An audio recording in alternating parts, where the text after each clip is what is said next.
Di sebuah negeri yang tersembunyi di balik gunung-gunung berkabut, terdapat sebuah legenda tentang pedang naga bayangan. Pedang ini bukan sembarang senjata, ia ditempa dari pecahan meteor yang jatuh ribuan tahun lalu dan dipercaya menyimpan kekuatan seekor naga kegelapan. Namun, siapapun yang menggunakannya harus membayar harga yang mengerikan. Raja Aryendra dari Kerajaan Dirgantara memerintahkan seorang pendekar muda bernama Raka untuk mencari pedang tersebut. Alasannya sederhana, kerajaan mereka berada di ambang kehancuran akibat serangan pasukan iblis yang dipimpin oleh Panglima Maut, Asfara. Hanya pedang naga bayangan yang konon mampu menebas makhluk-makhluk dari alam kegelapan. Raka menerima misi ini dengan berat hati.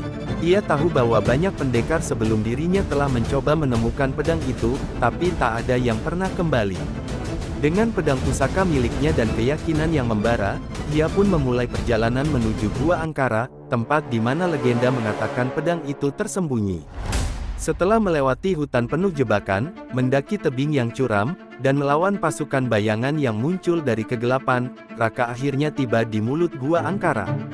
Suasana di dalam gua begitu sunyi, namun ada suara gemuruh pelan seperti bisikan naga yang tertidur. Di tengah gua, sebuah pedang hitam berkilauan tertancap di atas altar batu. Udara di sekelilingnya terasa berat, seolah ada kekuatan tak kasat mata yang menahannya di tempat. Saat Raka mendekat dan meraih gagang pedang, sebuah suara menggelegar memenuhi ruangan. Siapapun yang menghunusku akan mendapat kekuatan tak tertandingi, tetapi jiwanya akan menjadi bagian dari kegelapan. Raka merasakan dorongan kuat di dalam dirinya untuk menarik pedang itu.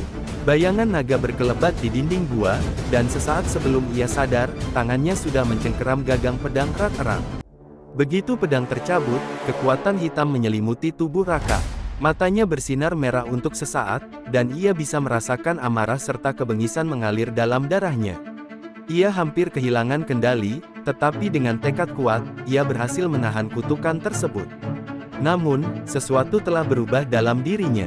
Ia kini lebih cepat, lebih kuat, dan setiap ayunan pedangnya meninggalkan bayangan hitam yang bisa menebas musuh bahkan sebelum mereka menyadarinya. Raka kembali ke kerajaan tepat saat pasukan iblis Asfara menyerang gerbang utama. Dengan kekuatan pedang naga bayangan, ia melompat ke medan pertempuran dan menghabisi puluhan iblis dalam hitungan detik. Namun, Asfara bukan lawan sembarangan. Panglima Maut itu menyadari kekuatan pedang yang dipegang Raka dan tersenyum sinis. "Kau benar-benar bodoh, manusia. Pedang itu akan membawamu menuju kehancuran." Pertarungan pun terjadi. Raka dan Asfara bertarung di tengah kobaran api, pedang mereka beradu dengan kecepatan yang mustahil ditangkap mata manusia biasa. Pedang naga bayangan memberinya keunggulan, tetapi setiap kali ia menggunakannya, kutukan dalam dirinya semakin kuat.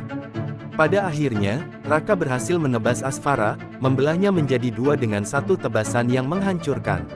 Namun, saat itu pula, ia merasakan sesuatu merayap dalam jiwanya, bayangan naga yang semakin kuat, berusaha mengambil alih dirinya.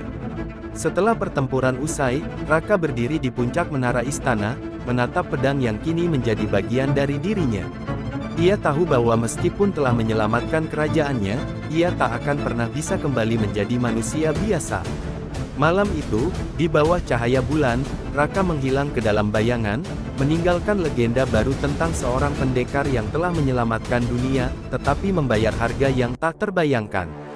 Dan sejak saat itu, orang-orang mulai berbisik tentang pendekar bayangan yang muncul dari kegelapan untuk menegakkan keadilan atau membawa kehancuran.